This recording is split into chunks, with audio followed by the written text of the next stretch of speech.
Hello everyone. I hope everyone is enjoying their Diwali. So wish you all a happy and prosperous Diwali and a prosperous new year. I welcome you all to Let's Crack 7th Standard CBSC an academy, the best learning platform currently available, right? We don't want you to miss out on your studies when you are staying at home and studying at home. That is the reason we have come up with this particular channel wherein you can stay at home and study, right? So, yes, I'm Anuja Parekh. In a nutshell about me, I'm Anuja Parekh, will be your educator for social studies, 6th, 7th and 8th. I love teaching. I'm passionate about teaching. That is the reason I am into teaching industry. I've worked with Millennium School, National School and Sri Balaji Society. It's a management college. I even have inculcation towards writing. That is the reason I've written 2 books, Indian History and Constitution of India. This is just in a nutshell about me. Let's continue further. Yes, do take this plus subscription. You'll be getting daily live classes, structured courses, live test and unlimited access. You'll be getting all these things in just one subscription at just 788 rupees per month. So do take the subscription. There is even one more subscription called as Iconic subscription, wherein you'll be getting personal tutor, parent connect, live doubt solving sessions and all benefits of plus, right, at just 1616 per month. So don't forget to subscribe. Where will you get all these things? You'll be getting on an Academy Learning app, right? So please download this app and do subscribe. This app is available on Play Store and Apple Store, both the places. Yes, these are some of the live educators. The top educators will be taking your live classes. This is a comprehensive syllabus where you have 6 courses of science, 4 courses of mathematics, 3 courses of English and 3 courses of social science. We are upcoming with 1 course of social science and 1 course of science. Do join this Telegram channel so that you'll be getting the updates about the upcoming sessions. So this is the rate card. As you all know, it starts from 2000 rupees per month. And you can observe the bigger the subscription you take, more discounts you'll be getting, right? So try to take bigger subscription and yes, use this code to get 10% extra discount. The code is ANOO. Even if you take more than 6 months subscription, you get no cost EMI options. So do take this. Chalo, today we'll be starting, as you all know, social studies. In social studies, rulers of Delhi. I do not stick to the textbook. I try to tell you much more things beyond textbook. So the names of the topics will not be related to the textbook exactly, but it will be related to that, right? Chalo, so let's see the rulers of Delhi. In this we have already seen this 5 things, that is Tomara dynasty, early medieval India, Rajput kings, Arab conquest of Sindh and Muhammad Ghazni and his invasions. So let's see about further things. The very first thing what we'll see over here is Muhammad Ghori. Unlike Muhammad Ghazni, he wanted to conquer India and extended his empire in this direction, right? Ghazni का interest था सिर्फ expedition करके पैसा लूट के लेके जाना. घोरी का इंटरेस्ट था to extend his territory. So he captured Multan and occupied whole of Sindh in his subsequent expeditions. In 1186, he attacked Punjab, captured it from Khushru Malik and annexed it to his dominions. The annexation of Punjab carried in his dominion eastward to Satluj and led his invasion to the Chauhan kingdom, right? This is how he started the invasion towards the Chauhan kingdom. But in the Chauhan kingdom also, we had dominant leaders, right? Dominant kings. We will be speaking about them. So you can see this is the map of Ghurid dynasty under the Muhammad Ghori, right? आप देख सकते हैं कितना बड़ा उसने area capture किया था. You can say the central India. You can say in current place central India was the area what he had captured, right? So एक बहुत बड़ी बैटल हुई थी, बैटल ऑफ टराइन। इस बैटल में पृथ्वीराज चौहान एंड मोहम्मद घोरी की बैटल हुई थी। It is been said that Muhammad Ghori had come to India more than about 15 to 16 times, and always he was defeated and he was sent back because हम लोग जानते हैं कि राजपूत लोगों की कुछ पॉलिसीज़ है, जैसे वो लोग पीठ में वार नहीं करते, निहत्थे पे वार नहीं करते रहे। सो इसकी वजह से वो लोग हर बार छोड़ देते थे, लेकिन मोहम्मद घोरी का गुस्सा बढ़ते जा रहा था। उसने डिसाइड किया कि मैं अभी इसका बदला लूँगा, राइट। सो मीनवाइल बहुत सारी चीज़ें इंडिया में भी होती रही, मोहम्मद इधर पृथ्वीराज चौहान और चौहान में भी बहुत सारी चीज़ें हो रही थी साइमल्टेनियसली, राइट। सो उस दौरान क्या हो गया ना, Prithviraj Chauhan fell in love with a girl called Sanyogita, जो राजा जयचंद की बेटी थी। ना राजा जयचंद को पृथ्वीराज चौहान से बहुत चिढ़ थी, तो उन्होंने ये उस टाइम पे तो ये रहते थे ना, हमने क्या बोलते स्वयंवर रहते थे, तो उन्होंने पृथ्वीराज चौहान को स्वयंवर के लिए बुलाया नहीं। It is been even said कि उन्होंने ना पृथ्वीराज चौहान का पुतला बना के उनको दरबान, मतलब दरबान रहता है ना, सिक्योरिटी गार्ड जो अंदर नहीं आने थे, उधर पुतला बना के खड़ा कर दिया था, राइट। तो उसमें संयोगिता और पृथ्वीराज चौहान एक दूसरे को बहुत पसंद कर, कभी मिले नहीं थे लेकिन एक दूसरे के बारे में सुन के पसंद करने लगे थे। सो पृथ्वीराज चौहान डिस्गाइज में इस भले उनको बुलाया नहीं था, वो पहुंच गए थे इस स्वयंवर में।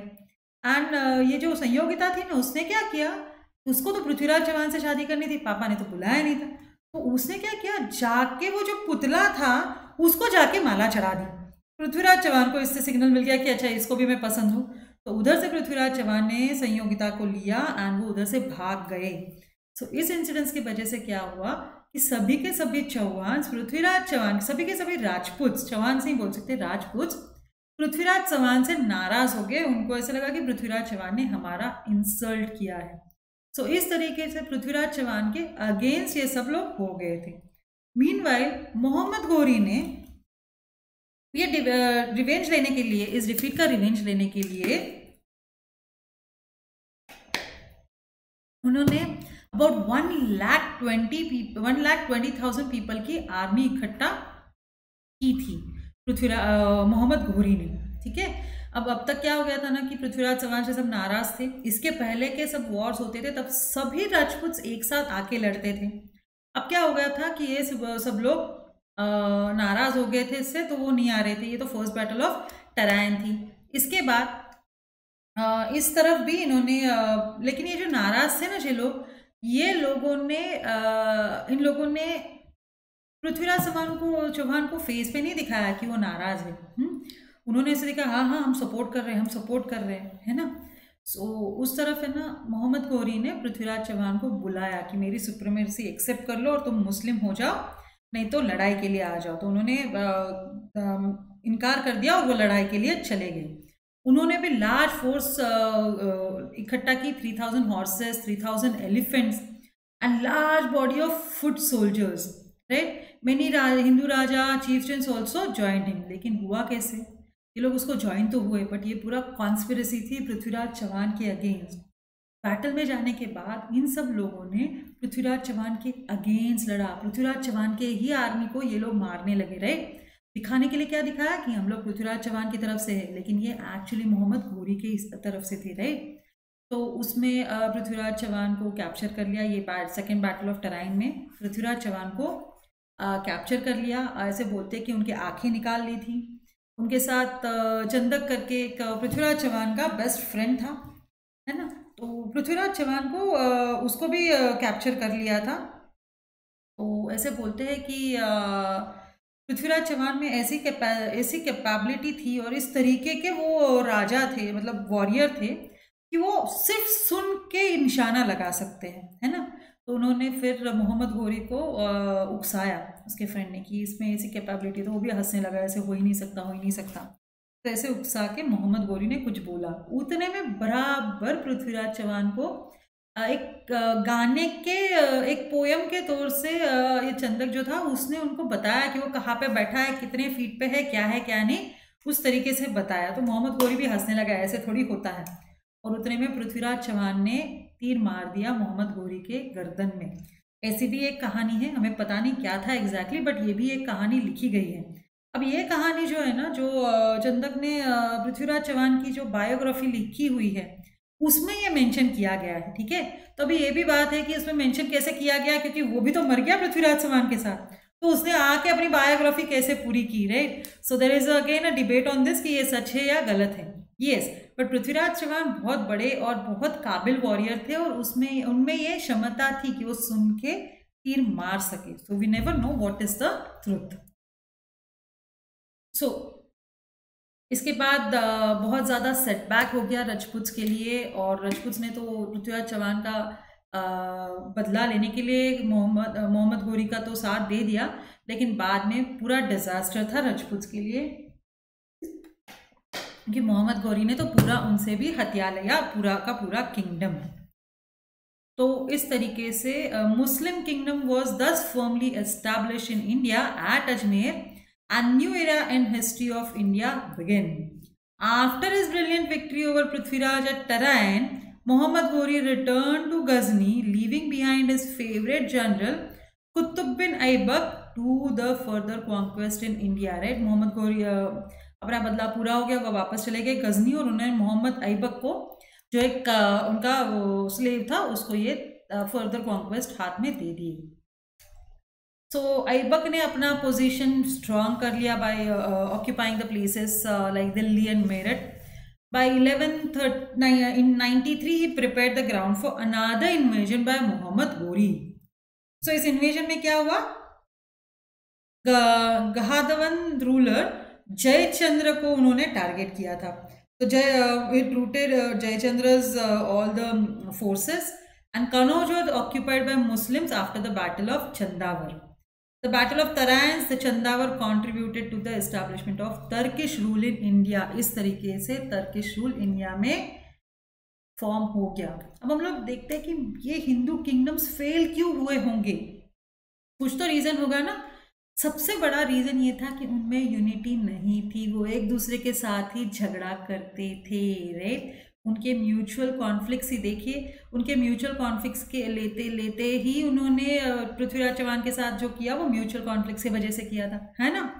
And Hindu states were also declining in power, reason यही था डिक्लाइन का, mutual conflicts. Their military methods were out of date, उनके military methods out of date थे, far inferior to Muslim, right. क्या हो गया था कि वो इस तरीके से उनके मिलिट्री कॉन्क्वेस्ट मतलब मिलिट्री मेथड्स थे कि उनका सब ध्यान म्यूचुअल कॉन्फ्लिक्ट्स में ही लगा रहता था, तो उनका ध्यान ही नहीं था इसकी तरफ, है ना। और क्या हुआ, Indians rely on elephants while Muslims possess quick cavalry, उनके पास घोड़े थे। Muslim soldiers had better organization and able leaders. Their religious zeal and their greed for greater wealth of India provided stimulus to them, right? ये जो grid थी कि हमें ये पैसा चाहिए, ये वेल्थ हमें कैप्चर करना है, इसने उनको स्टिमुलस दे दिया, एक उत्साह दे दिया, एक यू कैन से एक फायर दे दी, उस पर एक बोलते हैं ना, एक आग लगा दी थी उनमें कि नहीं, हमें कुछ भी करके टारगेट करके ये हथियाना है। और हमारे हिंदूज में देखा जाए तो तभी ऐसा होता था कि fighting was restricted only to Kshatriyas, एक पर्टिकुलर क्लास क्षत्रियज में ही ये फाइटिंग था, है ना। सो इसके वजह से भी बहुत दिक्कतें हो जाती थी। Moreover Hindus are always on a defensive which is always a weak position, right. वो कभी भी अटैक नहीं करते थे, डिफेंसिव मोड में थे, कोई आया तो ही हम लोग डिफेंस करते थे, तो थोड़ा सा वीक पोजिशन हो गया था हमारा। अब हम लोग यहाँ पे देखने वाले हैं Delhi sultanates. Major 5 Delhi sultanates है जो थे slave dynasty, Khalji, Tughlaq, Sayyids and Lodi. ये 5 प्रोमिनेंट दिल्ली के दिल्ली सुल्तनत के डायनेस्टीज थे। फ्रॉम 1206 टू 1526 आप दो बोल सकते हैं, करीबन 220 साल, सॉरी 320 साल का ड्यूरेशन जिसमें ये 5 डायनेस्टीज ने रूल किया। आज हम लोग सिर्फ स्लेव डायनेस्टी देखेंगे, ओके। स्लेव डायनेस्टी में कौन कौन था और कैसे ये डायनेस्टी थी, तो कौन था फाउंडर इस डायनेस्टी का हम लोग देखेंगे, राइट। उसके पहले हम लोग देखते हैं not only they extended their rule over north India but they also penetrated in the Deccan and south India, right. तो ये दिल्ली सल्तनत बोलते हैं कि उनका तख्त दिल्ली में था, लेकिन उन्होंने उनका उनके टेरिटरीज बढ़ाने की भी कोशिश की है towards the south and Deccan also. So their rule in India resulted in far-reaching changes in society, administration and cultural life, right? यहाँ पे हमने इस टाइम से हमने देखा बहुत सारे कल्चरल एंड एडमिनिस्ट्रेशन चेंजेस हमने ऑब्जर्व किए हैं. तो हम लोग देखते हैं स्लेव डायनेस्टी. स्लेव डायनेस्टी में मेजरली प्रोमिनेंट 3 डायनेस्टीज थी. एक कुतुबी डायनेस्टी थी जो कुतुब बिन ऐबक ने फाउंड की थी. उसके बाद थी first Ilbari dynasty founded by Iltutmish and second Ilbari dynasty Balban. Ilbari ये एक ट्राइब है, इसके नाम पे ये डायनेस्टीज थी, राइट. ये दोनों भी लोग उसी ट्राइब को बिलोंग करते थे, सो उसका नाम इलाबरी डायनेस्टी ही था, राइट.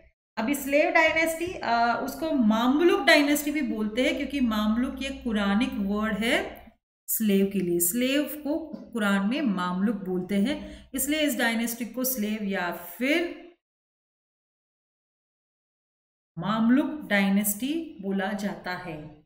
स्लेव डायनेस्टी वो रूल दिल्ली फ्रॉम 1206 टू 1290. सो करीबन 84 ईयर्स इनका रूल रहा है इंडिया में. आई मीन उनके बोल सकते हैं हम भारतवर्ष में, क्योंकि तब तक इंडिया ऐसे इतना इंडिया ये नाम ज़्यादातर नहीं जाना जाता था, भारतवर्ष इसको बोलते थे, राइट. तो इन तीनों डायनेस्टीज के बारे में हम लोग शॉर्ट में देख लेते हैं. कुतुब बिन ऐबक जो मोहम्मद गोरी का स्लेव था, ठीक है, उसको मोहम्मद गोरी ने गवर्नर बना दिया था इंडियन पोजीशंस के बैटल ऑफ तराइन के बाद, है ना. तो इस तरीके से उनको ये पोजीशंस मिल गए थे. He set up military headquarters at Indraprastha near Delhi. He raised a standing army and established his hold over North India even during the lifetime of Ghori. After the death of Ghori in February 1206, Aibak declared his independence. He severed all connections with the kingdom of Ghori and thus founded the slave dynasty as well as Delhi Sultanate. He assumed the title Sultan and made Lahore his capital. His rule lasted for a short period of 4 years, right? So इस तरीके से उन्होंने dynasty establish की थी, right. इन्होंने ये dynasty establish की थी. तो लाहौर, इस तरीके से लाहौर को इम्पोर्टेंस मिला था, राइट. मुस्लिम राइटर्स उनको बोलते थे ऐबक, उसका मतलब होता है लखबख्श. ऐबक लखबख्श और गिवर ऑफ लैक्स. वो बहुत सारे लिबरल डोनेशंस देते थे, उसके लिए उसको ऐबक लखबख्श और गिवर ऑफ लैक्स बोलते थे. Aibak patronize a great scholar Hasan Nizami. He also started the construction of, after the name of famous Sufi saint Khwaja Qutb bin Bakhtiyar. It was later completed by Iltutmish, right? कौन से कंस्ट्रक्शन किस चीज का start किया था? यहाँ पे कुछ आइडिया है कौन सा कंस्ट्रक्शन स्टार्ट किया था? चलो आगे चल के पता चलेगा उन्होंने किस चीज का कंस्ट्रक्शन चालू किया था. तब तक सोचिए किस चीज का कंस्ट्रक्शन उन्होंने चालू किया होगा. मैंने जानबूझ के नाम नहीं डाला इधर. Please put it in the comment section और बाद में आपको उसका जवाब भी मिल जाएगा. Okay. Aibak suddenly died while playing Chaugan. इतना अच्छा लीडर था, इतना अच्छा वॉरियर था, और कैसे मर गया? चौगान खेलते समय, दैट इज हॉर्स पोलो खेलते समय घोड़े के ऊपर से नीचे गिर गए और जगह ऑन द प्लेस वो मर गए. He was succeeded by his son Aram Baksh, who was replaced by Iltutmish after 8 months. Aram Baksh इतना अच्छा लीडर नहीं था, इसलिए इल्तुतमिश ने उसको बहुत आसानी से रिप्लेस कर दिया था. इल्तुतमिश इलाबरी डायनेस्टी से ट्राइब से बिलोंग करते, इसलिए इसको इलाबरी डायनेस्टी भी बोलते हैं. His half brother sold him to slave Aibak. उनको ऐबक को स्लेव करके सेल कर दिया. हाफ ब्रदर्स मतलब step brothers. Who made his son in law by giving his daughter in marriage to him. Later Aibak appointed him as Iqtar of Gwalior.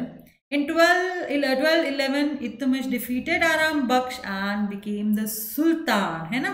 इसके बाद इल्तुतमिश सुल्तान बन गया एंड उसने अपना कैपिटल लाहौर से दिल्ली शिफ्ट कर दिया क्योंकि उनको यहाँ के भी सल्तनत पे रूल करना था। लाहौर से दिल्ली से ज़्यादा अच्छी तरीके से कंट्रोल हो पाता था, हो पाएगा ऐसे सोचा, इसलिए उन्होंने दिल्ली में शिफ्ट किया।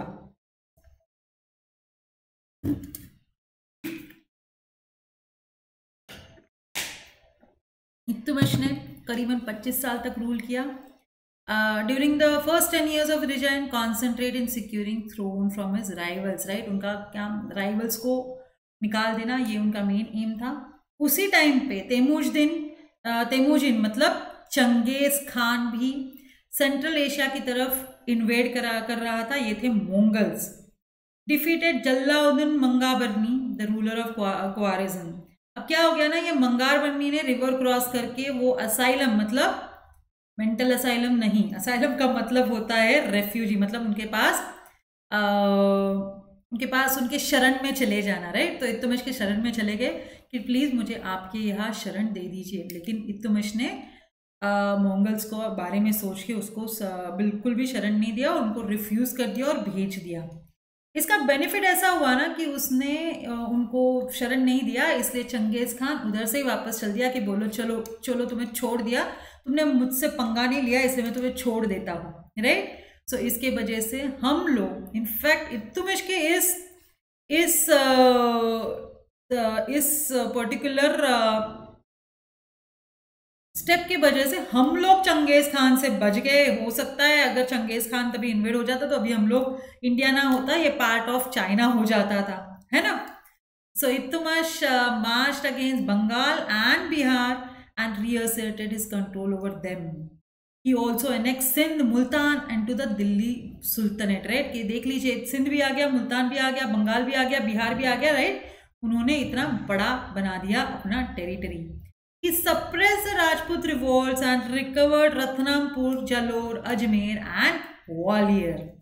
He led an expedition against the Paramas of Malwa, but it was not successful. Ittimish was a great statesman. He received the Mansoor, the letter of recognition from Abbasid Khalif in 1229, by which he became the legal sovereign ruler of India. Later he nominated daughter Razia as his successor. This was the first and only Muslim, or you can say Islamic leader, female leader who had ruled anywhere throughout the world. Thus, the hereditary succession of Delhi Sultanate was initiated by Iल्तुतमिश. He patronized many scholars, and number of Sufi saints came to India during his regime. That were Minhaj us Siraj, Tajuddin, Nizam ul Mulk, Muhammad Janaidi, Malik Qutb bin Hassan, and Fakhrul Mulk Isami were his contemporary scholars who added grandeur to his court. Iltutmish ने कुतुब मीनार का construction पूरा किया। हम लोग जो बोल रहे थे उन क्या बिल्ड करना चालू किया था। Here I had asked you the question कि ये क्या चालू किया था, तो कुतुब मीनार का कंस्ट्रक्शन चालू किया था, जो इल्तुतमिश ने पूरा किया था। It is the tallest stone tower in India. अब नहीं, अब तो हमारे पास स्टैच्यू ऑफ यूनिटी आ गई है, उससे भी बड़ी, but statue of unity stone की नहीं है, वो आयरन की बनी हुई है। He built a magnificent mosque at Ajmer. Iल्तुतमिश introduced the Arabic coinage into India. The silver tanka, weighing 175 grams, became a standard coin in medieval India. Silver tanka remained the basis of the modern rupee. Iल्तुतमिश had also created new class of ruling elite 40 powerful military leaders. तो उसके 40 करके उनके पास एक 40 लोग थे जो main military power या फिर इलाइट लोग थे, न्यू क्लास। उनसे बात करके वो लोग पूरा डिसाइड करते थे क्या आगे करना है। सो अब इल्तुतमिश के डेथ के बाद आ गई Razia Sultana, as she was nominated by Iltutmish. The Qazi of Delhi and Wazir put Rukuddin Feroz on the throne. When the governor Multan revolted, Rukuddin marched to suppress the revolt. इसी का अपॉर्चुनिटी लेके रजिया ने आमिर्स ऑफ दिल्ली का support लेके seize the throne of Delhi sultanate and appointed Abyssinian slave Yakut as master of royal horses, right, उसको भी अपने साथ कर लिया था। अब क्या हो गया ना, जब रजिया रूल करने लगी, उन्होंने फीमेल अपैरल जो ये इस्लामिक लोग जो बुरखा पहनते हैं उस टाइम पे, उस टाइम वैसे ब्लैक कलर का बुरखे की सिस्टम नहीं थी, लेकिन वो जो बुरखा पहनते थे, शी डिसरिगार्डेड, वो अपना फेस अनविल करके वो सामने बैठ के सबसे बात करती थी, वो हंटिंग के लिए जाती थी, राइट। सो इसके वजह से जो 40 नोबल थे, टर्किश नोबल्स थे 40, जिनको हम लोग द 40 के नाम से जानते हैं, वो नाराज हो गए, उनमें रिसेंटमेंट हो गई। 1240 में Altunia the governor of Bathinda revolted against her, उसको प्रिजन में डाल दिया to suppress a revolt, but Altunia killed Yakut जो and took Razia in prisoner. Yakut कौन था? याकुत कौन था? उसका स्लेव था जो मास्टर ऑफ रॉयल हॉर्सेस था, उसको भी मार दिया एंड रजिया को प्रिजन में डाल दिया। अब रजिया ने क्या किया कि उसका जो कैप्टर था, जिससे उसको ये करके रखा था, कैप्टिविटी में रखा था, अल्तुनिया, तो रजिया ने क्या किया ना, अल्तुनिया से शादी कर ली और शादी करके उसको मना लिया कि चलो मैंने तुम्हारे साथ शादी कर ली, तुमने मेरी बात माननी है, चलो हम लोग दिल्ली चलते हैं एंड हम लोग वापस दिल्ली का तख्त हासिल कर लेते। वो तो चले तो गए, लेकिन she was defeated and killed over there. So Razia Sultana का 4 साल का रूल था, लेकिन she was a great warrior, great leader, right, she is really a great personality she was, but जो सपोर्ट नहीं मिला ये 40 लोगों के वजह से, इसके वजह से पूरा प्रॉब्लम हो गया। The fall of Razia paved the way for the ascendancy of the 40. In the next 6 years, Bahram and Masood ruled Delhi. There ensued a struggle for supremacy between the sultans and the nobles. In 1246, Balban succeeded in putting Nasruddin Muhammad, a younger son of Iltutmish, as sultan. Meanwhile, Turkish nobles put Bahram, another son of Iltutmish, on the throne. उनके बीच में ही झगड़ा चालू हो गया। तो इस तरीके से Ghiyasuddin Balban, who is also known as Ulugh Khan, served as the naib or regent of Sultan Nasruddin Muhammad. He also strengthened position by marrying his daughter to the Sultan. मतलब अपनी बेटी की शादी करवा दी सुल्तान के साथ और अपनी पोजीशन उनके नजरों में स्ट्रॉन्ग करा दी। Balban was all powerful in the administration. He had to face the intrigues of his rivals in the royal court. He had overcome all the difficulties. In 1266, Nasruddin Muhammad died without issues and Balban ascended the throne. Without issues का मतलब no children. Okay, it is no children. तो बलबन को मौका मिल गया कि कौन कर, वो तो चले गए, उनका तो बच्चे कोई नहीं है, कौन देखेगा, तो बलबन बन गया राजा, है ना, वो एम्परर बन गया। तो Balban's experience as regent made him to understand the problems of Delhi sultanate. He knew that the real threat to the monarchy was from the nobles called 40, right? So he was convinced that only enhancing the power and authority of the monarchy he could face the problem. So according to Balban, Sultan was God's shadow on earth and recipient of divine grace, right? So Balban सोचते थे कि वैसे मतलब उन्होंने बताना चालू कर दिया कि सुल्तान ये तो गॉड का शैडो होता है अर्थ पे, तो आपने उसको तो बहुत ज़्यादा रिस्पेक्ट देनी चाहिए, आपने उनकी सब बातें माननी चाहिए। सो उन्होंने कुछ कस्टम्स इंट्रोड्यूस किए उनके कोर्ट में, जैसे कि हम लोग बहुत सारे मूवीज़ में देखते हैं ना कि ये लोग जाके ये जो सुल्तान रहते हैं उनके पैरों को किस करते हैं, उनके हाथ को किस करते रहे। सो ये जो थी ये सुपीरियरिटी उनकी प्रूफ करने के लिए ये कस्टम किसने इंट्रोड्यूस कराया? बलबन ने इंट्रोड्यूस कराया। He introduced the Persian festival Nowruz to impress the nobles and people with his wealth and power, right? इन्होंने नवरोज फेस्टिवल, पर्शियन फेस्टिवल यहाँ पे इंट्रोड्यूस कराया फर्स्ट टाइम बलबन ने during 1246 to 1287. He stood forth as a champion of Turkish nobility. इस तरीके से उन्होंने पूरे नोबल्स को अपने कब्जे में करा लिया था. At the same time, he did not share power with other nobles, right? उन्होंने बाकी नोबल्स के साथ पावर नहीं शेयर किया जैसे प्रीवियसली इल्तुतमिश करते थे. Indian Muslims were not given important post in the government, right? ये इंडियन मुस्लिम्स कौन थे? इन्हीं लोगों ने उनको कन्वर्ट कराया, राइट? लेकिन उनको पोस्ट, इंडियन मुस्लिम्स को इंपॉर्टेंट पोस्ट नहीं देते थे, राइट? सो उसके बाद क्या हुआ? ये appointed spies to monitor the activities of nobles. Nobles क्या कर रहे हैं इसके ऊपर स्पाइस मॉनिटर रख दिया उन्होंने, क्योंकि उनका भरोसा नहीं था इन 40s पे, है ना? तो इसके वजह से was determined to break the power. उनका रीजन क्या था? Break the power of the 40 the Turkish nobles. उनका मेन रीजन क्या था? उनको इनका पावर तोड़ना था. इसी के लिए तो उन्होंने ये उनके ऊपर स्पाइस छोड़ दिए थे कि उनके वीक पॉइंट ढूंढे और उनको तोड़ दे, राइट? उनको यूनिटी तोड़ दे, राइट? और उन्होंने क्या किया पता है? जो भी नोबल्स ओबीडियंट थे, उनकी बात सुनते थे, उनको स्पेयर कर देते थे. लेकिन जो अगर उनकी बात नहीं मानते थे, उनके साथ कुछ पॉलिटिकल गेम्स, फेयर और फाउल मीन्स के इससे उनको हटा देते थे. This is what Balban started doing it. Malik Bakbak, the governor of Badaun, was publicly flogged for his cruelty towards his servants, right? Malik बकबक करके एक था जिसको पब्लिकली उन्होंने मार दिया था. अब उनका गवर्नर था Haibat Khan. The governor of on was punish for killing a man who was drunk, right? कोई तो बंदा था उनकी टेरिटरी में जिन्हें पिया हुआ था, तो हैबत खान ने उसको मार दिया, इसलिए उसको पनिश कर दिया. मलिक बकबक को भी पनिश कर दिया, right? Because for his cruelty towards his servants.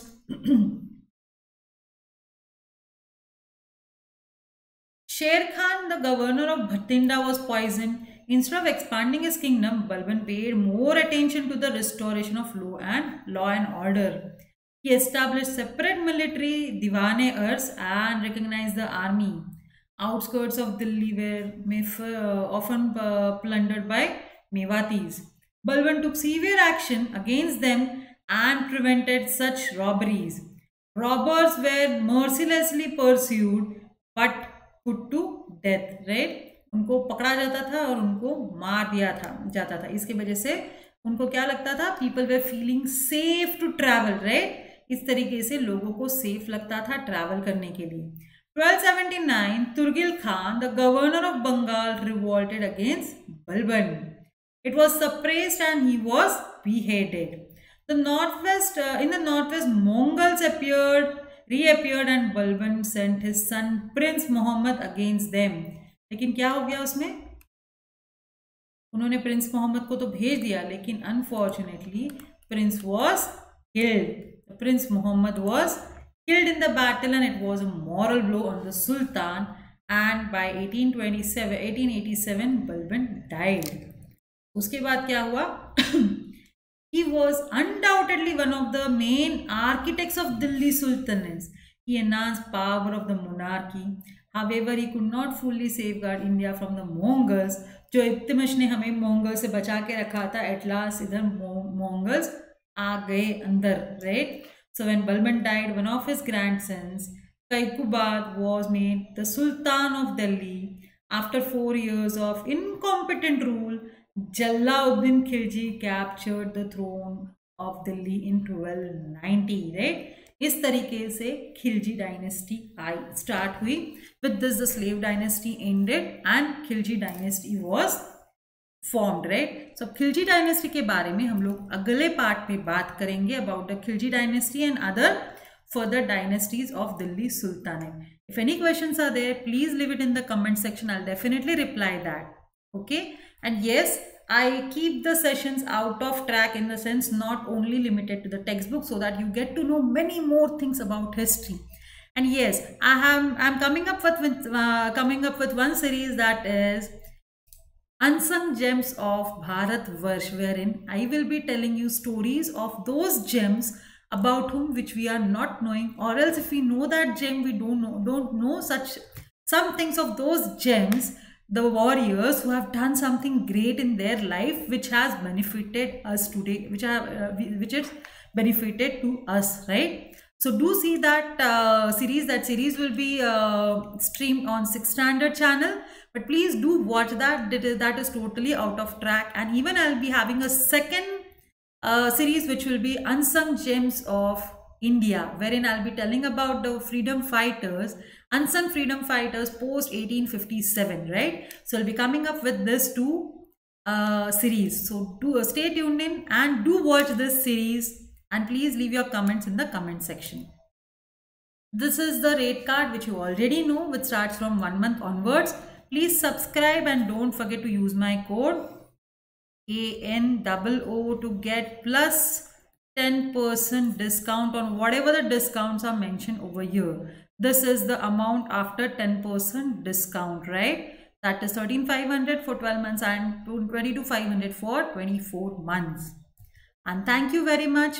Do subscribe and hit the bell icon so that you'll be getting the updates, and also join our Telegram channel where the link is provided in the description box. And yes, I have even attached the PDF of this session and the previous session also, because previous session I was not able to attach the PDF for the session. So both the PDFs are linked to this particular session. So do download that.